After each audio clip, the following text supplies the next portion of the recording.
You are now tuned in to Bring the Smoke. I'm JW, my co-host Trey. It's the first show for a hip-hop podcast, and we'd like to welcome everybody. Yeah, welcome everybody to the Bring the Smoke podcast. Again, my name is Trey with the boy Jay. Just going to talk about a little hip-hop, man. What do you think? Yeah, man, I'm ready to get into it. I've been super excited to get into this. I've been dropping it, little notes to all my friends and whatnot, and I think they're excited to meet us, man. Yeah, for sure. I mean, how long have we been talking about this? Well, it's been in pre-production for a good 4 or 5 months, I want to say. Absolutely. Yeah. But it's happening now, man. We're here. No, absolutely, man. Like I said, it came together, the way it's supposed to. And now I'm excited about talking a little hip-hop with you. Yeah, man. I think the way that we met over hookah, we would sit down, Wednesday, Thursday nights after work. We'd get together and we would just discuss albums that we were listening to, and they were extremely underground. Vibed with you so well about all the stuff that we're listening to, and despite our difference in levels of knowledge, Trey's way deeper than I am. I'm not afraid to admit that, but I'm a little more eclectic. So I think I would say we're both eclectic when it comes to that stuff. I don't want to say that we're both very musically inclined. I think we go in different directions, but I think we speak the same language. We speak the same language, and what we wanted to do is introduce people to this music that they haven't heard, and we're doing the dirty work for you. There's a lot of music out there, and there's a lot of noise out there, and we just want to give you something that when you're at work you can vibe to, when you're in your car driving, when you're working out, whatever. Just vibe to it, and it's just another field, and it's gonna make you feel good.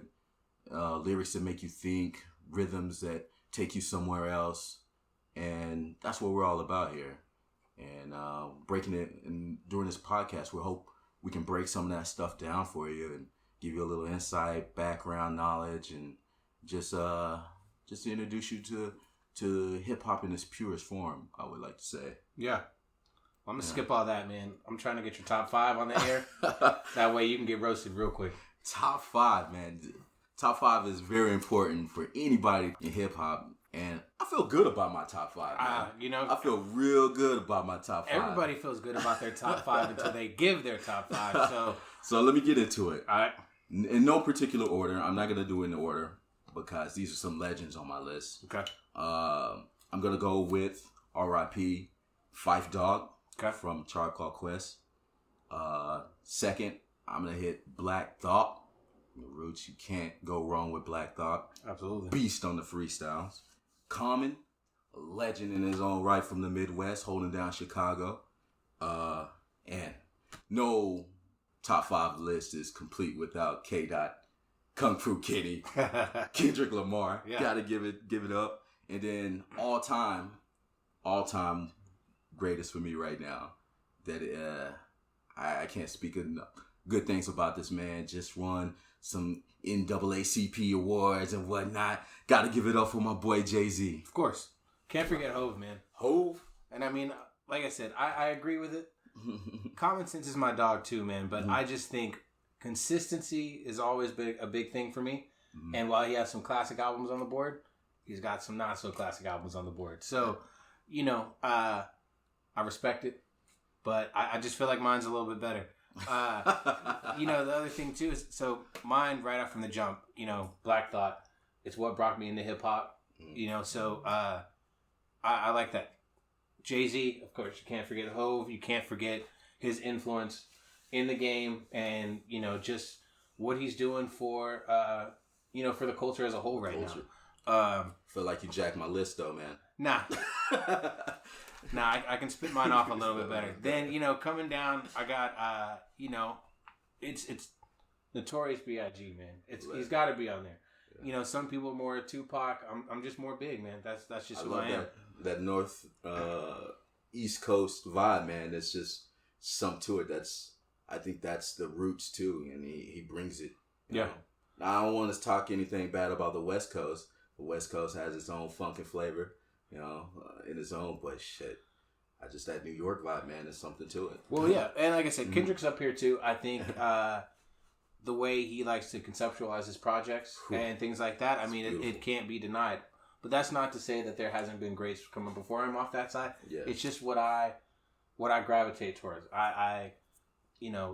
Good Kid, Mad City. Yeah. I mean, that's a movie on wax for me, man. Yeah, I mean, that's an incredible album, and I still play it. He speaks for our generation too. On top of that, man. Yeah, I think that's key, that we have somebody within our own generation that is bringing that level of hip hop back to the table. Mm-hmm. So, and then just to kind of round things off, man, Andre 3 Stacks, Andre 3000, always been kind of a neo soul guy, and Outkast is probably one of my favorite groups, but just what Andre does to what he compliments Big Boy, you know what I mean? He just, the whole Love Below album, his whole style, I mean, you see his influence in how, this new generation of people come up. You can't say that he doesn't pay an influence nowadays, whether it be from more of a passionate MC, but at the same time, he can kill you on your own track like he's done so many times. Outkast as a whole, but, we're just saying MCs, we can come back with the groups later, but I'm just going to throw 3 Stacks right there. And this is why I say this would be our, lyricists, too. Like, at least my top 5 lyricists. Yeah. Like, if I want to hear some deep thought lyrics, I'm going to listen to these cats. Yeah. They're going to come up first. If I'm feeling some type of way, I'm going to turn on these cats, and they're going to take me to a place. They're going to tell me a story, and within rhymes, and I'm just going to feel it and be taken away from all my problems, my troubles, and they're gonna lift my spirits up. So yeah. And I mean, what a lyricist and a storyteller does. The list for me could go on and on and on, but I think consistently you have projects that they're still relevant to this day. But also, I feel like their beat selection always plays a key part of what makes them better than what everyone else is doing out there. Yeah. I mean, the beat brings you in, and you're about to hear a nice story afterwards. So hell yeah. There's another person who's not on the list, but so there's a group called Foreign Exchange. So it's Nicolay, and you probably know Fonte. He was from Big Brother, but they had like a little joint album. But he's got this callback, and I always reference it. He's like, "Dope beats, dope rhymes. The hip hop shit really ain't this hard, man." And I mean, I think it's that simple. I mean, if you're about the whole aspect of what you're trying to project, it starts with the instrumental, and then the lyrics just kind of find a way to kind of paint the canvas a little bit better. I love that, man. After that topic, I think you should pass me the smoke, man. Oh, man, my bad. I'm sitting there home sleeping on it. Bring the smoke, yeah. so, yeah, man. I think that's a top 5, and I want to lead into what you talked about, Common, man. A big thing in hip-hop for us is consistency. Mm-hmm. There are quite a few artists out there that have some really amazing hits and, take the genre somewhere every now and then. But, there's some that I wish that would just consistently put out good projects that, that put them up there in the top 10, top 5. Yeah.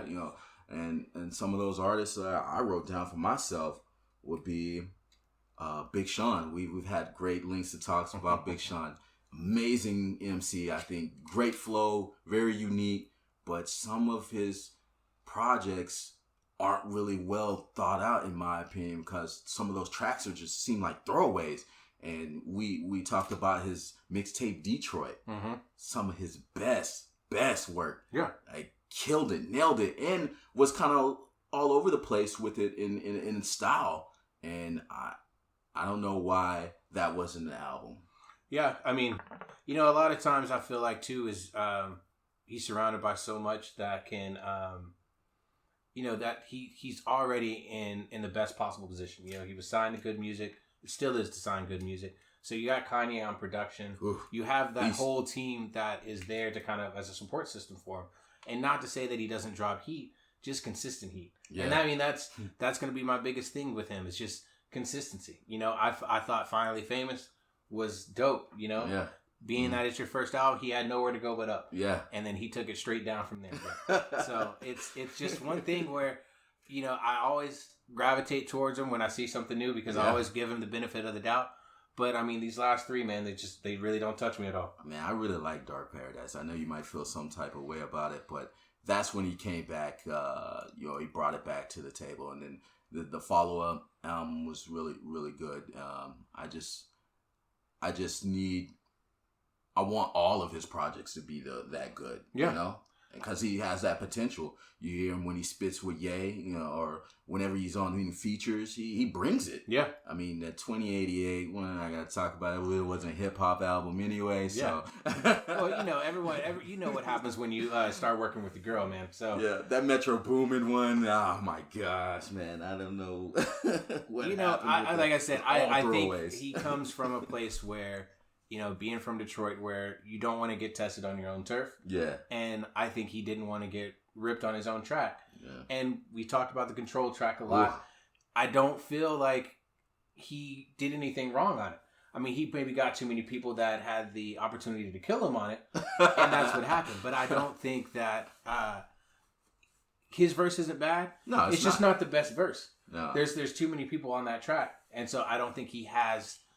At that time when he released that, too many people were on the same pin game that he thought he was on too. But it's okay though, because that track did do something for the culture, right? Yeah, absolutely. Like, after that track dropped, everybody was trying to bring the smoke, right? Yeah. Everybody was trying to just really get it on that track, and I love that about hip hop when you can drop some music that incites everyone to put their own art out there. And I think he did that, and he pushed the culture forward with that track, even though he might have got slayed on. I mean, even Jay-Z's not immune to getting slayed on his own tracks. This is true. I mean, if you're talking about, you want to talk about, what is it, Renegade? Renegade, you know exactly what I was talking about, man. I mean, that's, I'm sorry, he drops a nice verse, 2 verses on that track. Yeah. But you got to think, Marshall Mathers' LP had just kind of dropped when Blueprint comes out. Yeah. And I mean, while both of those are 5 mic albums, man, I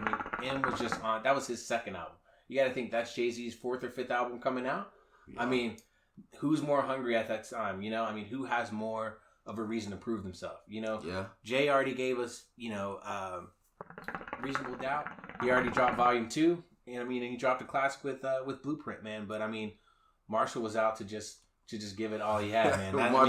Marshall brought the smoke to that track, yo. He had to. Yeah, I love it.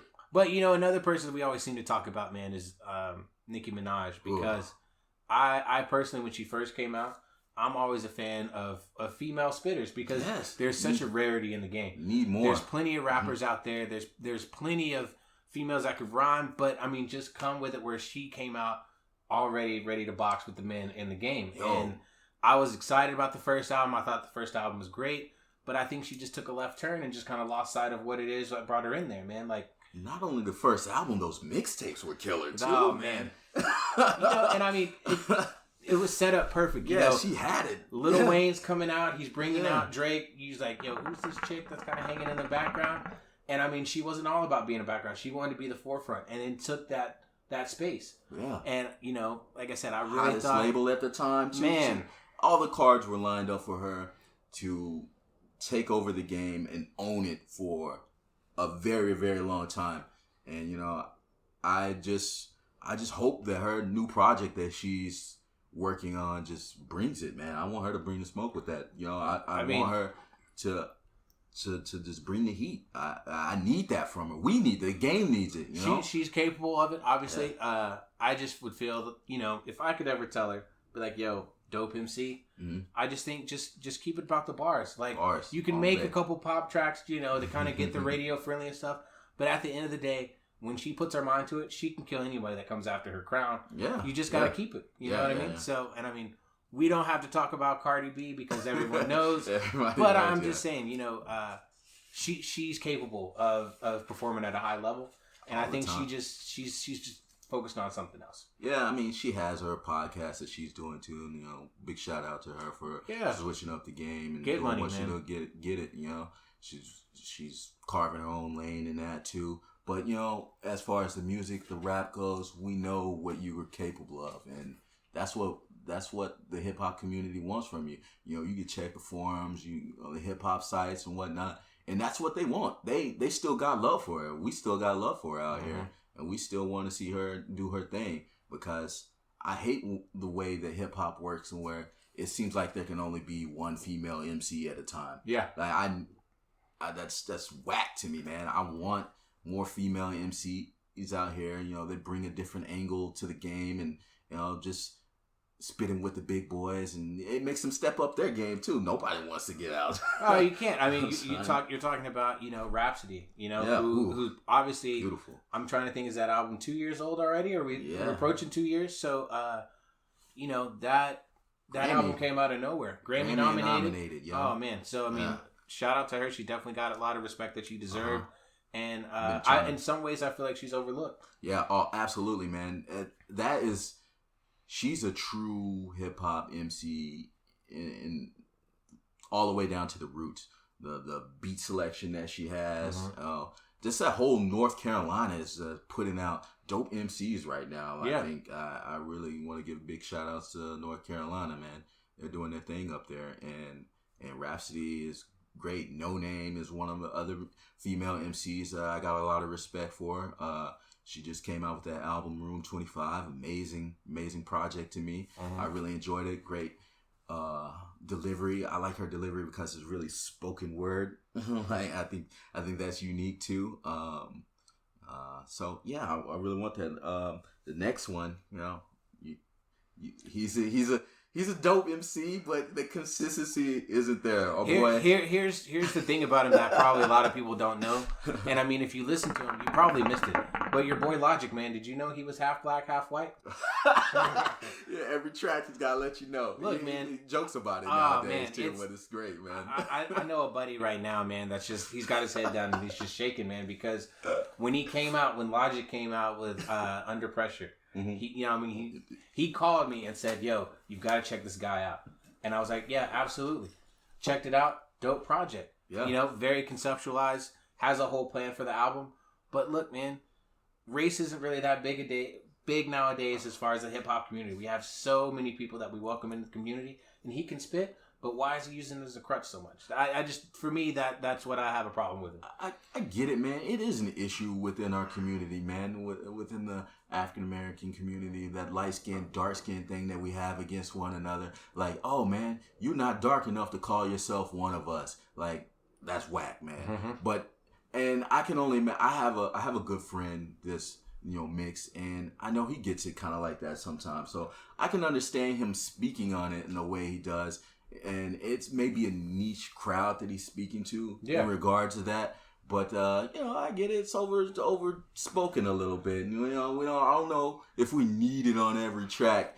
But I get where he's coming from with it, and I got a lot of respect for him stepping up and putting some very touchy subjects within his hip hop. No, absolutely. Yeah. I have no problem with you maybe going after the, you know, speaking about things that it's probably not often talked about as much as it should be. Like I said, the Incredible True Story. I mean, that's a dope project. Everybody was kind of not for everybody, in my opinion, but at the same time, it was a solid project. He got the Grammy nod. Did he get the win for the Suicide Hotline track? Do you remember that? Nah, man. I don't remember if he got it on that track. But you know, touching people in ways. Yeah, of course. I mean, it. You know, putting out a song like that, just letting people know that, you know, they don't have to necessarily be out there on their own, and there is help for them. You know, that dope project. Just overall, not cohesive enough for me, if you know what I mean. So well, let's talk about his mixtapes, though. His mixtapes always come with. Look, you want to talk Bobby Tarantino? You want to talk about Young Sinatra? We can do this all day. Yeah.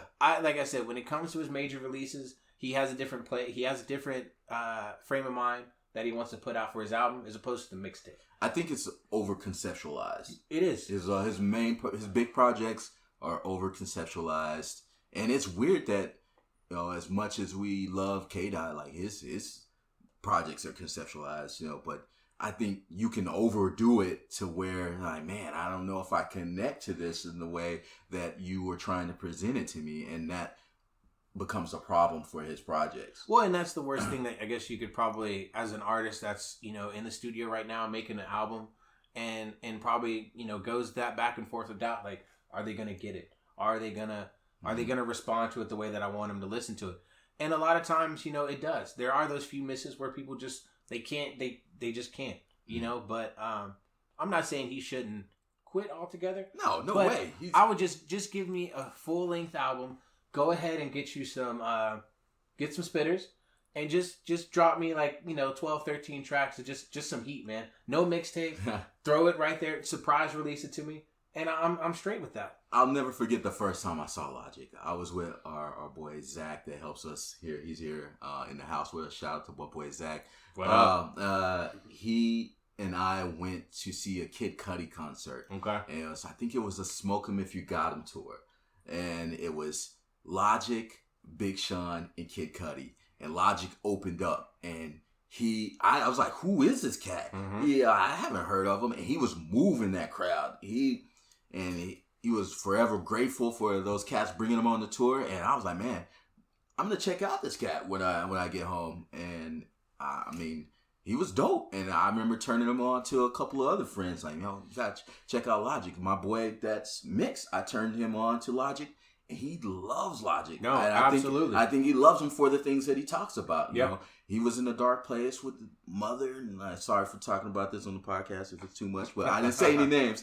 And he's half black, half white, and his music does something for him. Absolutely. So I mean, but with the albums, we just want you to come with it and stay consistent as you are with the mixtapes, man. Bring that heat like you bring with your mixtapes. Bring the smoke. Bring the smoke, Logic. No, but as far as the biracial kick, like I said, I say kick. I cannot downplay where he's come from, mm-hmm. what he's mixed with. Yeah. It's part of who he is. I get that. Absolutely. Mm-hmm. He takes it with him everywhere he goes. But I look at people like J. Cole, and he doesn't necessarily lean on it as heavy. Yeah. And it's not to say that J. Cole should, but I'm just meaning in the sense that Logic is a dope MC, J. Cole is a dope MC, but he's not necessarily leaning too hard on the racial stuff so much. Well, we look at those artists. You look at them. Nobody's coming at J. Cole and saying he's not black. We look at J. Cole. You're like that. Yo, that's a brother right there. Absolutely. And if Logic would happen to come across this podcast for first go around, man, I'm not saying he's got to come out with the dreads like J. Cole either. No.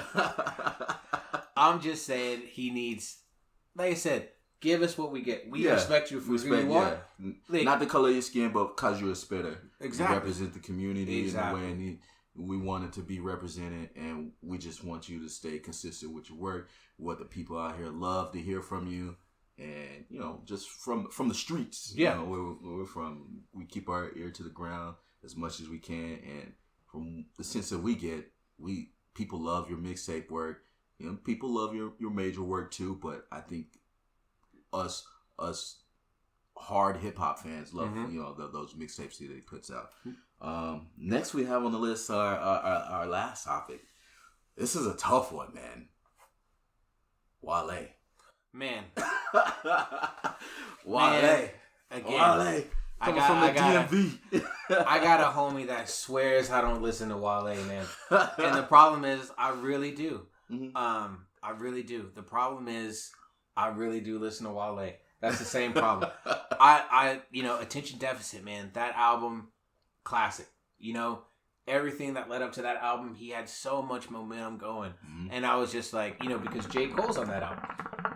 So there's just so much to take in with a debut album like that. And I understand that the standards are high, for a debut album. Mm-hmm. But I mean, I'll tell you like this: there's Attention Deficit, there's Diced Pineapples, there's Lotus Flower Bomb, oh man, and then it's a bomb after that, man, because he can't. For me, it just I don't know what it is with him. I know he's capable of it, and we hear him on the features. He comes with the features, yeah. And again, I think it's maybe something where we're talking about Big Sean and maybe even Nicki Minaj, where it takes another beast of an MC to be side by side for them to kind of bring that animal out. And I just feel he's fighting with himself. Do you think it has to do with the producers that he works with, maybe? It could be. Maybe with his him, beat selection is not where it needs to be. Maybe. No, because I feel like with him in particular, I look at the label that he's on. So he's with Maybach Music Group. Yeah. Which, shout out to them, man. Yeah. Like, love everyone that's on that label. Rose. Hey, shout out Stolly, man. Yeah. Oh, man. Yeah. But I just feel like, for me, I've always thought that was maybe an interesting pickup for them. Mm-hmm. Because while Wale kind of touches on the materialistic stuff, he's very conscious in the way that he rock. And you're not necessarily getting too much of that on the Double MG group. Yeah. You know, they're more about the fast living lifestyle. And, you know, with the exception of Meek Mill, you know, coming out of prison and do so much. Shout out to Meek, man. Oh, man. With the last 2 years he's had, man, and what he's doing for prison reform and everything like that, I feel like, man, you know, this is really going to shift his focus. Champions. That album is great. Just missed my top 5. I think it just missed my top 5 of 2018 because it came so late. Absolutely. But that's probably no fault of his own. You know, he was dealing with the stuff he had to deal with. But good grief, man. That album from front project, to back.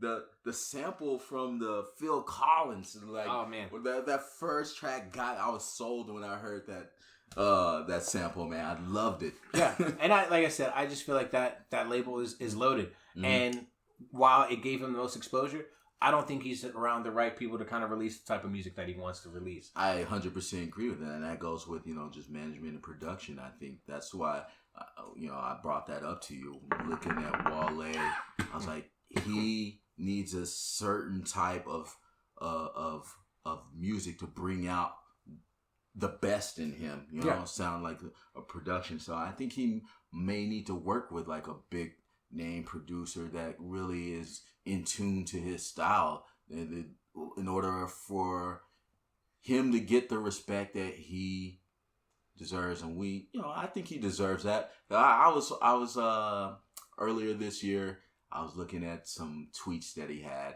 and he was talking about the music festivals. Feels like he's been banned from music festivals, right? Because he's not getting on any of those lineups. You know, you look at it and you think about it, it's like, what catalog are you bringing to the table that people are going to be rocking with you, you know, for a 45-minute set, you know? Yeah, I mean, my thing would be, you know, like, you know, tell me what songs you could perform. Give me your 45-minute set line, and would I even know the songs that he would want to perform? Yeah. You know, I'm not necessarily Wale's biggest fan. I'm a supporter of him, but at the same time, I just listed, he can't do Attention Deficit in its entirety. You know what I mean? The album is great, but it's not worth the, you know, the full rundown, like a documentary or a Get Rich or Die Trying or something like that. Yeah. So, you know, for me, I just have a hard time. It doesn't mean that he's not incapable of doing it. I just don't know what songs he would put on that. Yeah, I'm just imagining that crowd sitting there listening to Wale and waiting for the 3 songs that they know and want to hear, and then sitting through 30, 45 minutes of that. Well, here's the thing. They said, you know, they weren't going to have him use him as a headliner. They didn't say he couldn't come out and be a special guest. Drop a 2 track, get off stage. Hey, you're back in the festival tour, man. Maybe he needs to drop a fire EP to get some stuff out there. Wale, man, you're way better, man. You're just way better. You're way better than, you know, what's happening right now. We want to see you come with some consistency and bring that smoke so we can rock with you. We don't rock with you like we rock with J. Cole. Like we look, man. I know the podcast is Bring the Smoke. He just needs to come with some fire. He's got enough smoke, man. No, not enough. Too much smoke. Way too much smoke. Just come with the fire, bro.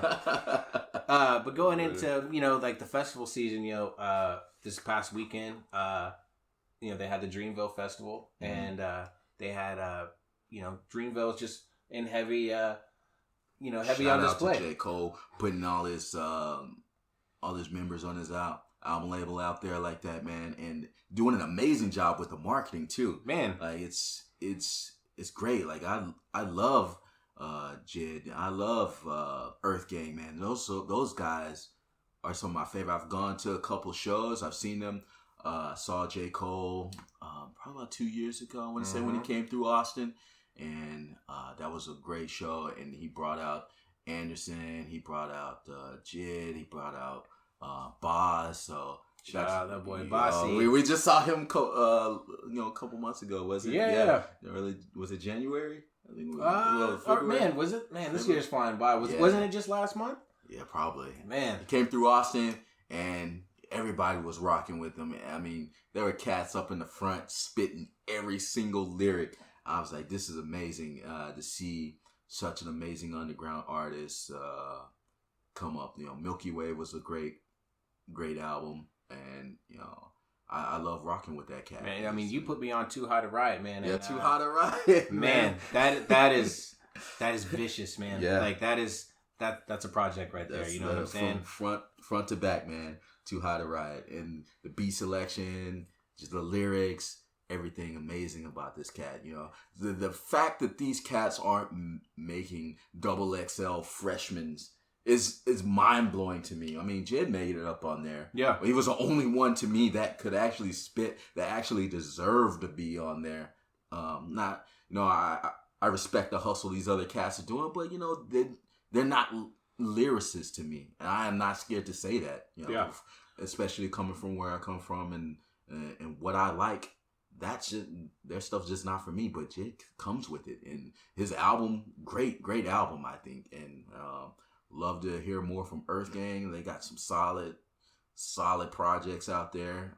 Love their skits too. Not too many artists are doing skits anymore. They have some skits with DC Fly, I think, and those are hilarious to me. So they're really good stuff. So I think you know, Dreamville as a whole, you know, I like how they decided to get a festival together and really kind of put each other on each other's shoulders and really kind of showcase their music. Yeah. You know, TDE did that. I think it was about this time last year where they had the tour where it was a whole label. So you had J-Rock, you had SZA, you had obviously Kendrick Lamar, Schoolboy, and you just put the whole label on display. Now there was a full-fledged tour, but when you're a name like Kendrick Lamar and Schoolboy, you know, you got to go more than one place. So, you know, I think if Boss maybe had a little bit more tracks, they probably could have made this a tour.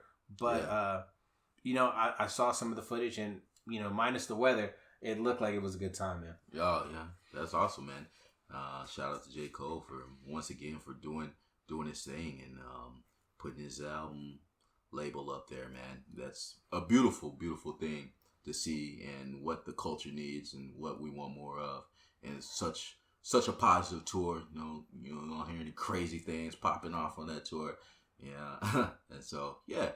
I think that's you want to talk about influences. Oh, no. Let's really break this down, man. We recently had a big loss in the game, man. Oh yeah, man. R.I.P. Nipsey Hussle, man. Like, I want to say just real quick, like, where it's not something so much about the music, but at the same time, it's about his influence and what he was doing for his community. And it's something that, you know, I feel like everyone else is capable of, but he was just kind of taking something that, you know, Tupac always, you know, had his influence about, you know, we just need to invest in what we have right in front of us, make ourselves better.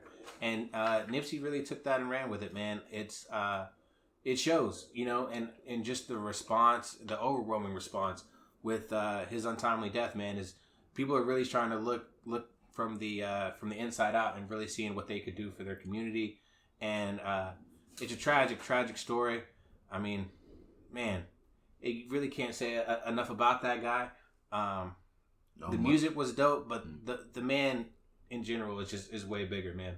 You know, that's what hip hop, I feel like, is about. You know, giving back to the community in that type of way that Nipsey was doing it.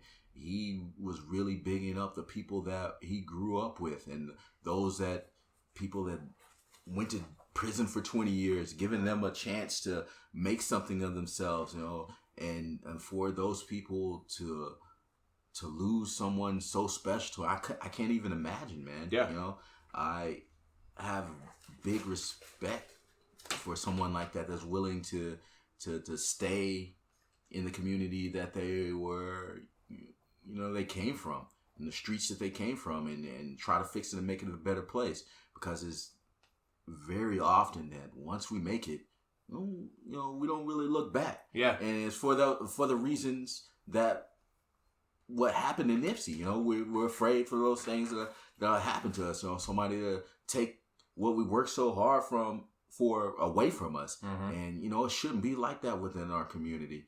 You know, we're constantly looking for our heroes, our next Malcolm X, or next Martin Luther, but it sucks that we always seem to lose them so early. Yeah, way early, man. And so early. It's just we never learn. Nah, I mean, like I said, he was doing so much for his community, and I just pray that everything that his influence that he does is really going to kind of transcend through everybody else, and maybe we try to do a little bit more for our community than what we're doing, man. Absolutely, man. That's a big thing. So, shout out to Nipsey, R.I.P. Man, the whole family, absolutely. Man. And I want to big up everybody for stepping up and filling some shoes, filling some of the things that he left behind, and taking over and trying to continue his projects and his legacy, and may he forever rest in power, man. Oh, yeah. Of course. But if you're talking about obviously he's what we have right now. He's I don't want to say trending, but because his message is starting to kind of liven up a lot of people. Who else influences you think we got around the game right now? Influences around the game, is that this living that what we're talking about, that's really doing a big thing within the community, or what? Well, I mean, who's top tier? I mean, who's really kind of pushing the game forward right now? Besides our J. Cole's and Kendricks, man, that's a really good question. I don't know. Come back to me. Let me think on that. One person that I would definitely shout out to the most is my boy Odyssey, man. Coming out of DC, man. I mean, just his message that he comes with. You turned me on to him, man. I love him. Oh yeah, I mean, we could talk about Odyssey for this whole podcast, man. I'm telling you, his influence, him and Big Crit are probably more of the two of the. They're identical, but they come from different backgrounds. With Odyssey being from I think it's Sudanese. Is how he was born and brought in over to this country, but he shares the same hustle that Big Crit does, where he produces for himself, writes his own his material, really and nice. He's also he influences everyone around him. Whether it's just having people in the community, telling them invest in what's around you. You don't need to go buy a name brand thing. You have everyone selling right there in front of you. Keeping the dollar in your own community, man.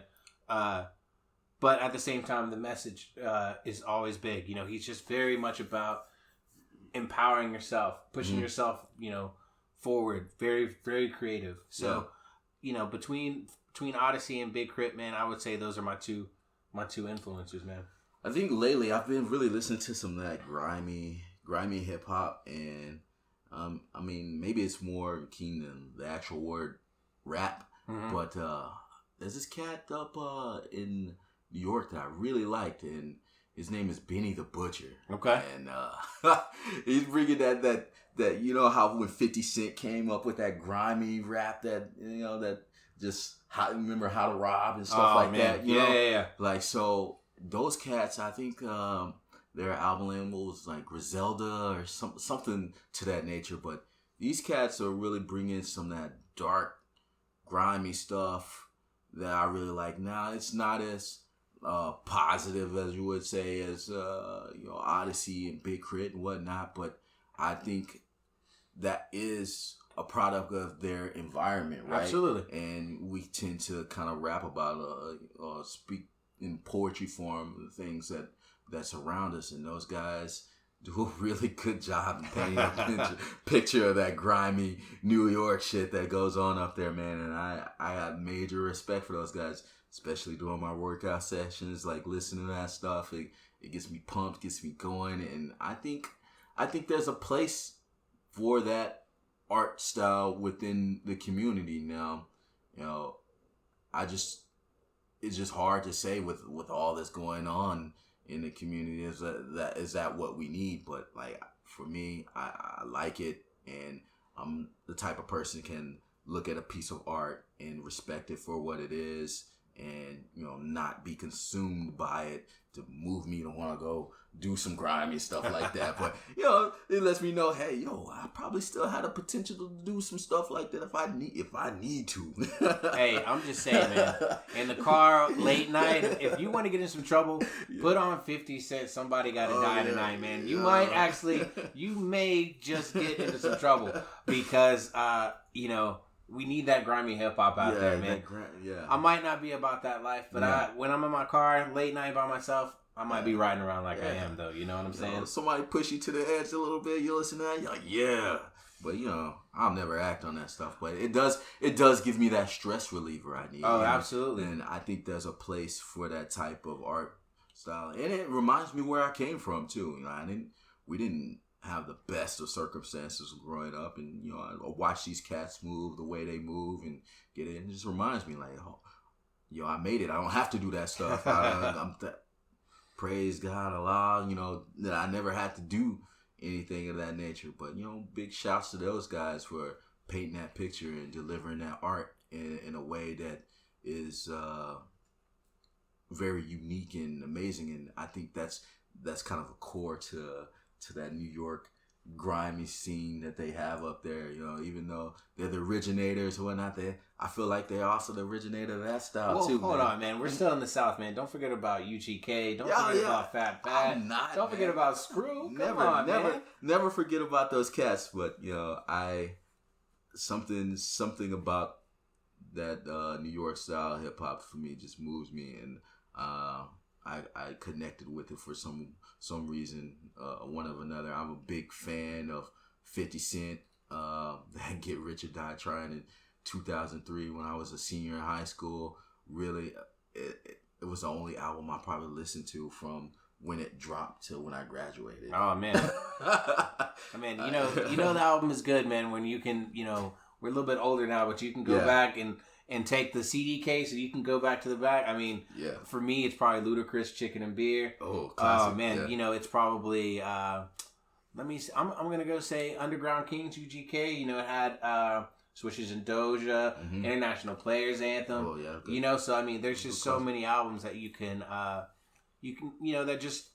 I'm all about classic albums from start to finish, man. And those are definitely classic albums. I think that's one thing too to look at, in our influences, just for you and I think during that time, I think I was just really riding with that New York style hip hop back then, and it wasn't that I didn't listen to the Southern hip hop. I think just something about what they were doing at the time was moving me, Yeah. And that's just the way music goes or art goes for people. Certain things connect with whatever you're going through at that time, and I think whatever I was going through at that time, those cats were moving me. No, but at the same time, you can't forget about, New York has always had a stronghold on the hip hop community, man. Mm-hmm. I mean, if we're taking it back to high school, don't forget about G Unit, man. Lloyd Banks, Young Buck. Yeah. Don't forget about that, man. Yeah, I mean, you had all those people down, Fabulous, man. Yeah, man. Fabulous. Don't forget about the Locks. I mean, yeah, DMX still dropped some heat around that time. Oh, shout out to DMX was in Austin doing South by. Oh, we got to see the cat drop by, dropping knowledge on these new cats, and then the very next day, I guess he went to Kanye's Sunday service. Oh, I guess he was something. So shout out to DMX and legend, Kanye was still doing his thing back then. I don't know what Kanye's doing nowadays, but still a legend. I ain't gonna speak ill on the man. I have no bad things. Shout out to the legends. Then. Sometimes say some bullshit, but shout out to shout out to my boy Ye, man. But if I had to give someone like kind of an early influencer's pass, man, I have to say Travis Scott, man, because what he's doing with his music, obviously, he's kind of a representation of our generation, especially Texas, representing that Texas style. Yeah, absolutely, man. But what he's doing with his music, but how it's transcending outside of music, sneaker culture. He's got his brand that he's trying to get off the ground. So I mean, you can admire someone's hustle like that, and in this day and age where so many people are doing so many different things. I mean, he's probably doing the most right now, Oh, yeah, especially for the Third Coast, I gotta say. Especially for the new cats, too.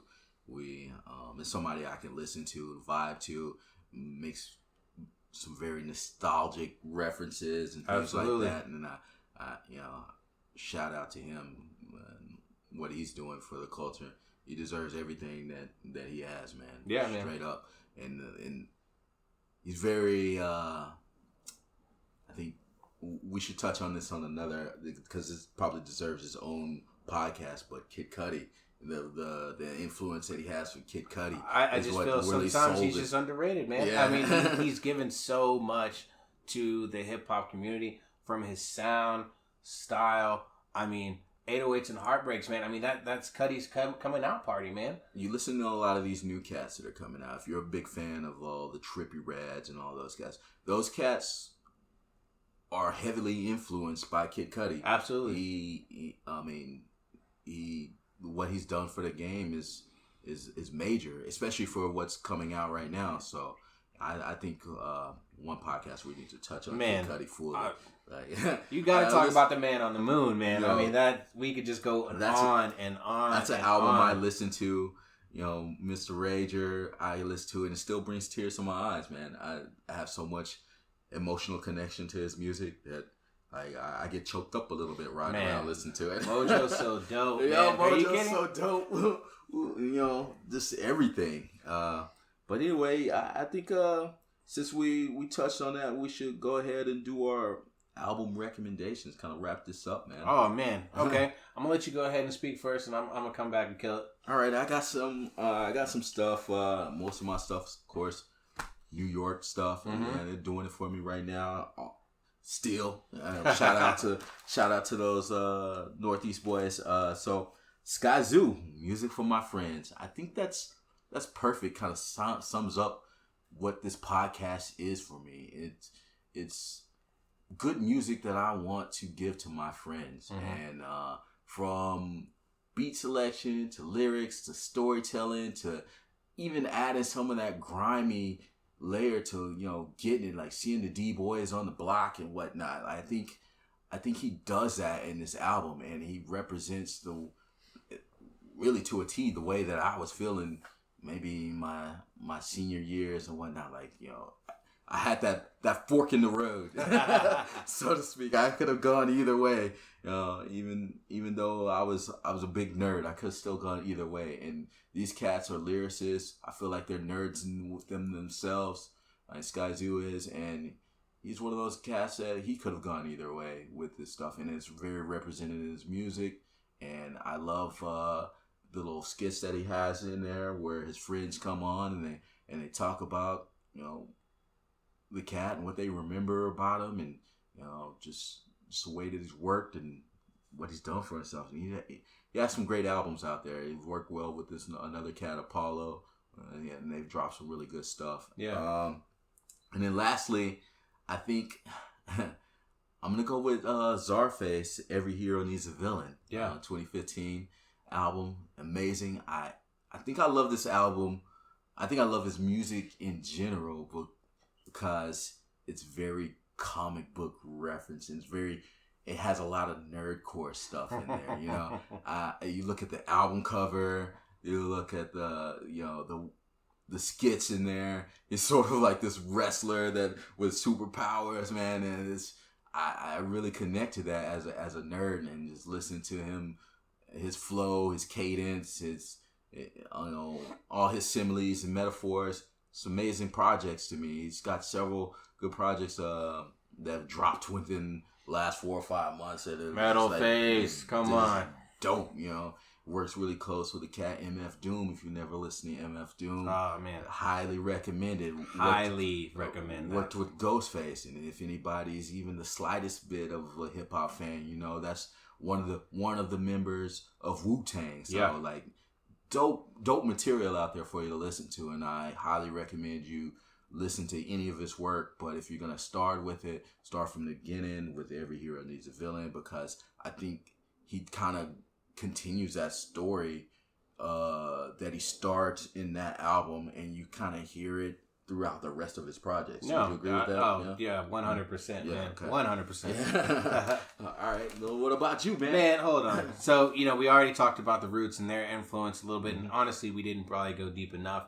But I just want to shout out their debut album, Organics, man. Jazz and hip hop. Like, for me, that's probably like my center right there, man. Heavy jazz influence. Obviously, you have Black Thought. You have Questlove. Probably something a lot of people don't know. Scott Storch, who's a major producer within the last 10 years, he was a member of the Roots. Yeah, he played bass. He played piano. Piano, that's right. Yeah, absolutely. Played piano. So that first album, I'm just going to call it back, man, because they have so much material on such a short album.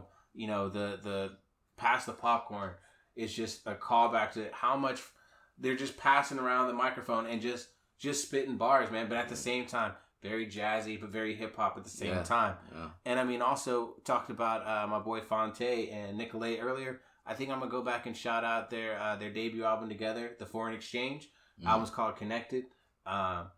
You know, he had just kind of did a side project away from Little Brother, and I mean, man. These two, you know, they got together. They just made a little side project, and then ended up being a nice little group on their own while he was still releasing solo stuff, doing stuff with Big Brother. Yeah. So I'm gonna shout out Connected, man. Yeah. Zach turned me on to Little Brother, believe it or not. Oh man.